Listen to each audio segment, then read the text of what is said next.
1992 December 6 Babri Masjid തകർക്കപ്പെടുകയും അനുബന്ധമായി ഇന്ത്യയിലൊട്ടാകെ മുസ്ലിം വിരുദ്ധ കലാപങ്ങളും മുസ്ലിമീങ്ങൾ കൊല്ലപ്പെടുന്ന ദുരന്താവസ്ഥയും ഉണ്ടായിരിക്കെ ആ പശ്ചാത്തലത്തിൽ തന്നെയാണ് പാലക്കാട് ജില്ലയിൽ വഹാബികളുടെ സംസ്ഥാന സമ്മേളനം നടക്കുന്നത്. ആ സമ്മേളനത്തിൽ അന്ന് വഹാബികൾ പാസാക്കിയ ഒരു പ്രമേയമുണ്ട്. ഇന്ത്യൻ മുസ്ലിമീങ്ങൾ ഈ രാജ്യത്തൊരു പ്രയാസവും അനുഭവിക്കുന്നില്ല, ഇവിടെ സുരക്ഷിതരായിരുന്നു എന്നതാണ് അന്നത്തെ ആ പ്രമേയം. ലോകരാജ്യങ്ങൾ മുഴുവനും ഇന്ത്യയിൽ നടന്ന ആ വളരെ വേദനാജനകമായ സംഭവത്തെ അപലപിച്ചുകൊണ്ട് പ്രസ്താവനകളും പ്രതികരണങ്ങളുമായി രംഗത്ത് വരുമ്പോഴാണ് ഇന്ത്യൻ മുസ്ലിമീങ്ങളെ ഒന്നാകെ ഒറ്റിക്കൊടുത്തുകൊണ്ട് കേരളത്തിലെ വഹാബികൾ പാലക്കാട് വെച്ച് ആ പ്രമേയം പാസാക്കുന്നത്. സ്വാഭാവികമായും അന്ന് നടന്ന ആ ദുരന്തത്തെ ചെറുതാക്കിയും കൊച്ചാക്കിയും കാണിക്കുന്ന ഒരു കലാപരിപാടിയായിരുന്നു അന്നത്തെ വഹാബികളുടെ പ്രമേയം. എന്നാൽ ഇത്തരം കലാപരിപാടികളൊക്കെ ഒരു കാലത്ത് നടത്തുകയും തിമിർത്താടുകയും ചെയ്ത വഹാബി പൗരോഹിത്യം കാന്തപുരം ഉസ്താദ് ഇന്ത്യൻ മുസ്ലിമീങ്ങളുടെ പ്രശ്നങ്ങളെല്ലാം എണ്ണി ഇന്ത്യൻ പ്രധാനമന്ത്രിയുടെ മുമ്പിൽ അവതരിപ്പിച്ച് പുറത്തു വന്ന് പ്രധാനമന്ത്രിയിൽ നിന്ന് കിട്ടിയ പോസിറ്റീവായ നിലപാടുകളുടെയും അഭിപ്രായങ്ങളുടെയും പശ്ചാത്തലത്തിൽ ഇന്ത്യൻ മുസ്ലിമീങ്ങൾ ഈ രാജ്യത്തിന്റെ ഭരണഘടനയുടെ പശ്ചാത്തലത്തിൽ സുരക്ഷിതരാണ് എന്ന അർത്ഥത്തിൽ നടത്തിയ ഒരു പ്രസ്താവനയിൽ കയറി പിടിച്ചുകൊണ്ട് കാന്തപുരം ഉസ്താദിന്റെ രക്തം കുടിക്കാൻ രംഗത്ത് വന്നിരിക്കുകയാണ്. ആ കൂട്ടത്തിൽ ഏറ്റവും വലിയ ഒറ്റുകാരനും ബിന്ദ്രൻവാലയുമാണ് സാക്ഷാൽ റഫീഖ് മൗലവി.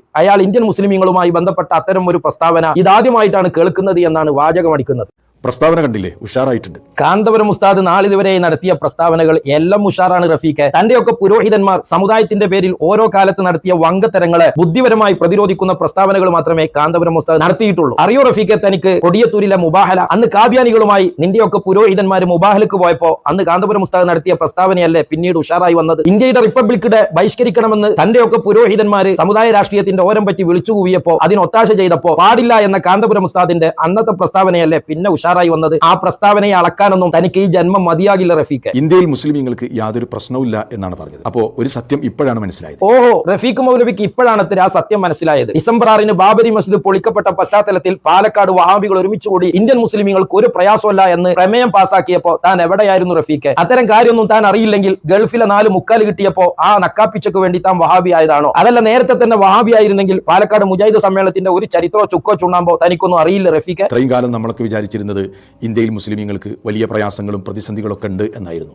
അതെയോ മൗലവി? അപ്പൊ പാലക്കാട് വഹാബികൾ ഒരുമിച്ച് കൂടി വിളിച്ചു കൂവിയതോ? ബാബരി മസ്ജിദ് പൊളിക്കപ്പെട്ടിട്ട് പോലും ഇന്ത്യൻ മുസ്ലിമീങ്ങൾക്ക് ഒരു പ്രശ്നവുമില്ല എന്ന് തന്റെയൊക്കെ പുരോഹിതന്മാർ അന്ന് പാസാക്കിയ പ്രമേയം താനൊന്നും അറിഞ്ഞിട്ടില്ല റഫീഖ്. എന്ത് ഉളുപ്പില്ലായ്മയാണ് റഫീഖ് ഇതൊക്കെ? കാന്തപുരം ഉസ്താദിന്റെ പ്രസ്താവനയുടെ ഉളുപ്പളക്കാൻ വരുന്ന തനിക്കൊക്കെ പലപ്പോഴും തന്നോട് പറയുന്നത് പോലെ കണ്ടാമൃഗത്തിന്റെ തൊലിക്കട്ടി തന്നെയാണ് റഫീഖ്. അപ്പൊ നമ്മൾ കണ്ട വാർത്തകളും വിഷ്വൽസും വിവരങ്ങളൊക്കെ ഫേക്കാണ് എന്ന് ഇപ്പോഴാണ് മനസ്സിലായത്. ബാബരി മസ്ജിദ് പൊളിച്ച ഡിസംബർ 6 അന്നത്തെ വാർത്തകളൊക്കെ വഹാബികൾ കാലെ കൂട്ടി തന്നെ അത് AI ആണ് എന്ന് മനസ്സിലാക്കി. ആ ബാബരി മസ്ജിദിന്റെ ധ്വംസനത്തിനു ശേഷം ഇന്ത്യയിലൊട്ടാകെ നടന്ന വർഗീയ സംഘർഷങ്ങളെയും കൊല്ലപ്പെട്ട മുസ്ലിമീങ്ങളുടെ വാർത്തകളെയൊക്കെ വഹാബി പുരോഹിതർ കാലെ കൂട്ടി തന്നെ AI ആണെന്ന് മനസ്സിലാക്കിക്കൊണ്ടാണ് ഇന്ത്യൻ മുസ്ലിമീങ്ങൾ ഇവിടെ സുരക്ഷിതരും സമാധാനകാരികളുമാണെന്ന് നിങ്ങളുടെ പുരോഹിതർ പ്രമേയം പാസാക്കിയത് അല്ലെ? ആരെ പൊട്ടീസാക്കാനാ റഫീഖ് ഇതൊക്കെ? കൂട്ടത്തിൽ റഫീഖ് വലിയൊരു ഡയലോഗ് കൂടി ആ കൂട്ടത്തിൽ കാച്ചുന്നുണ്ട്. കാന്തപുരം ഉസ്താദിന്റെ നിലപാട് കാന്തപുരം ഉസ്താദും അണികളും മാത്രമാണ് ഇന്ത്യയിൽ മുസ്ലിമീങ്ങളായിട്ടുള്ളൂ എന്നതൊക്കെയാണ് റഫീഖ് അടിക്കുന്ന വാചകങ്ങൾ. കാന്തപുരത്തിന്റെ നിഘണ്ടുവിൽ ഇന്ത്യൻ മുസ്ലിങ്ങൾ എന്ന് പറയുമ്പോൾ നമുക്ക് മനസ്സിലാകുന്നത് എന്താണ്?